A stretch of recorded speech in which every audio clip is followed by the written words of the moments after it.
Okay, all right, everybody. I got an unboxing today. I know it's been like forever since I did a video, but I got something today and wanted to share it with you. In true fashion, I got a little pocket knife for unboxing, of course. And anybody that's been kind of like following my Instagram page probably knows what's coming, but I got a Moccamaster today. So there's a lot of videos about Moccamasters. I'm not gonna talk about specs. I'm not gonna talk about like why you should get a Moccamaster. I'm gonna tell you why I got a Moccamaster. So this is gonna be a little bit odd because my table is not big enough for this. If I zoom out a little bit more, you can see a little bit more of it, but yeah, big box. This is not the largest machine that they have, but it's a decent size. So I got the Moccamaster KBTS, and the important designation here is the T. That stands for thermal. It comes with a thermal carafe. Do not ask me what the K and the B stand for. I believe the S is a smaller version of the thermal because there's two different size thermals, and I got the smaller of the two. So yeah, so let's get into it.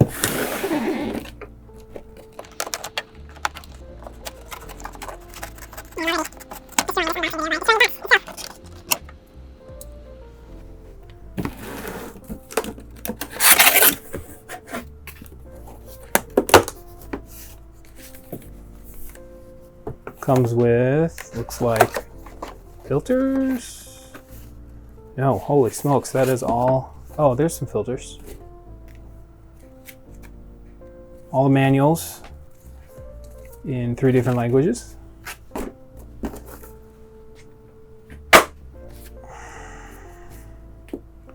So hopefully this is going to show up good, but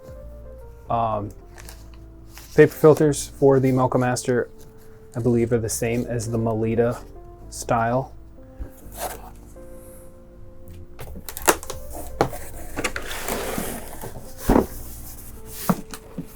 All right, we got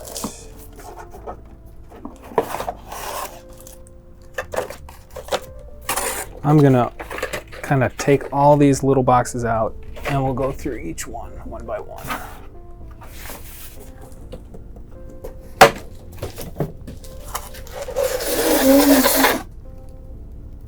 All right, the main unit right here.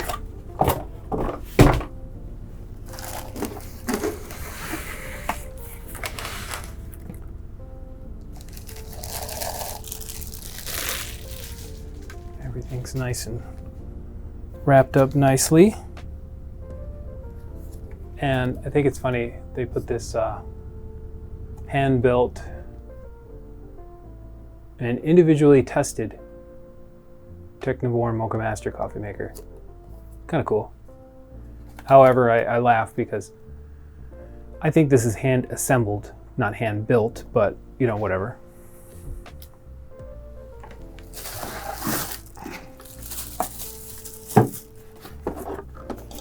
That out of the way. All right, here is the main unit. And it is simply one switch on and off. That's all it is. There's no programs. There's no, specific settings that you have to worry about. It's just an on and off switch. That's it.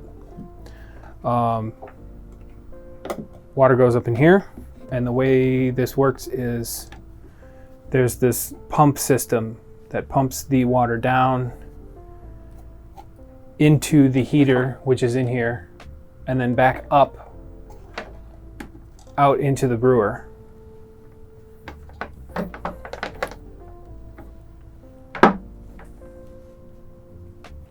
And we have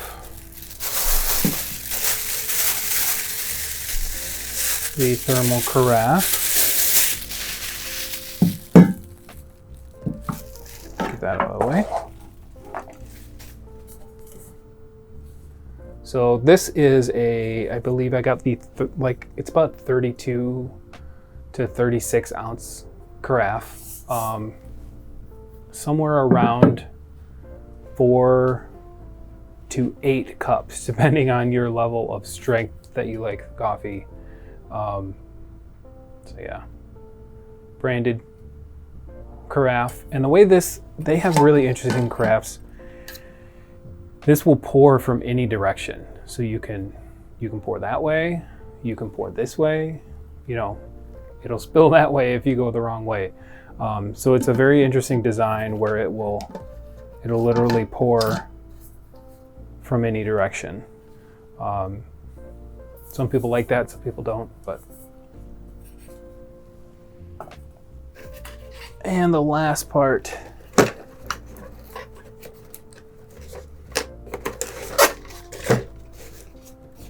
we have the little base. It's kind of like a little drip tray.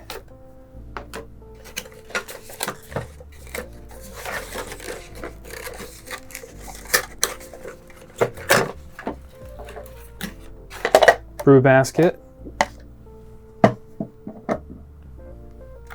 This is a cap for the carafe.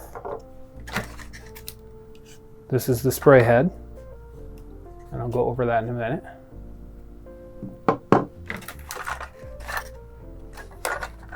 And the scoop, which we never ever use. Do not use the scoop. Do not use the scoop. Okay, so we got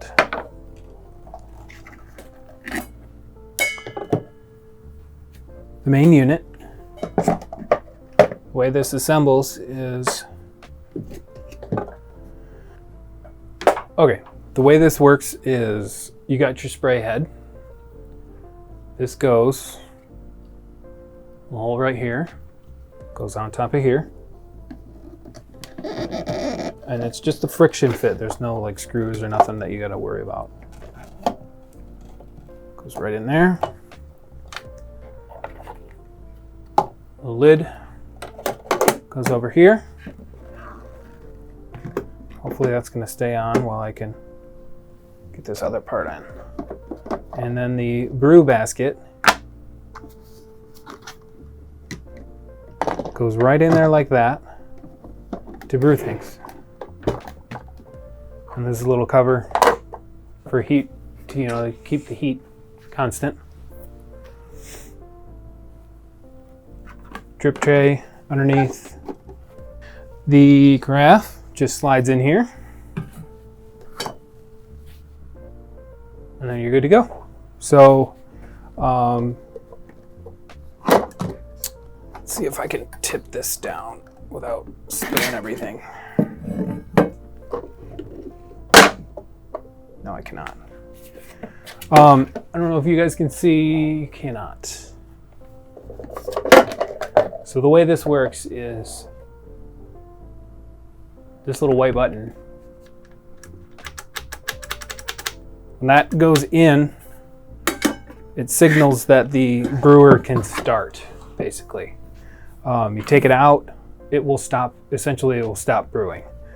But however much water you put in this, that's how much it's going to brew. So if you only want 4 cups, you only fill it to the 4 line, or, essentially however much you want. If you just go by standard directions on how to make coffee for 8 cups of coffee, you're going to be in a pretty good. With all that said, the reason I got this machine is, the reason anybody gets any machine, I think, is convenience. The reason I got this machine specifically is the accuracy of the temperature that this machine brews at. the majority of the home consumer coffee machines that are out there do not brew hot enough. You want to brew really any range between, I would say, 195 Fahrenheit to 208 to 212 boiling Fahrenheit. This, I believe, brews right around 200 degrees. And especially if you're doing like a lighter roast, you want the water as hot as possible to really get all of the flavor that's in those coffee beans. On top of that, just one button. Extremely simple. When you don't want to think about what setting is the machine at, is it at the right amount of cups? Is it set for dark roast, or is it set for light roast, or is it set for pour over, or is it set for espresso? And all these kind of like one-stop coffee machines, I didn't want any of that. I can brew a pour over, I can make espresso if I want, because I have that flexibility. I have those other machines in the house. This is for I wake up, I don't want to think about it, but it's still going to make a really, really, really good cup of coffee. That's what this is for. There's a couple other machines out there that I would say are similar. This is what you would call a pour over style coffee machine. There's another company called Ratio 6 that I was very, very close to getting one. And based on the reviews that I saw, to be honest, it was super nitpicky stuff. Like the carafe that you get with the Ratio 6 dribbles. Like, it's really, really basic things that anybody can deal with, but I was just like, I don't want to pay that much money to buy something that dribbles, and that's just me. That being said, this is not a cheap machine either. These start at usually around $300. They range from like $270 to $350 depending on the size you get, the color, and all that. Another thing is this has a history of running forever. I mean, there's just no problems with it because it's such a dead simple machine. There's no digital readout. There's no computer chip in here that you have to deal with potentially breaking. It's just gonna work great. And that's the reputation you get with this brand. Yeah. So, the other cap here, that is to replace this when you're not brewing. So this is for brewing specifically, because it has a hole. As you can see, it has a hole. It goes all the way through. And there's like a fancy term for this thing, but it's specifically for brewing and kind of mixing all of the coffee together in here while it brews, so everything's nice and even. But if you brew a big pot and you're not going to drink everything like relatively quickly, you put the cap in here to keep it even hotter for longer.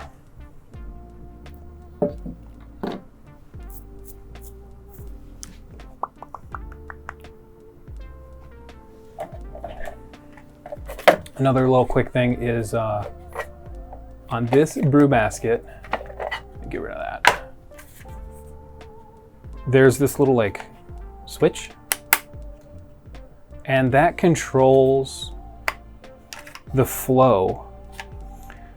So that's kind of nice if you're in the middle of brewing and it's going to overflow or something, which really should never ever happen. But if you just for some reason want to stop, You close that off.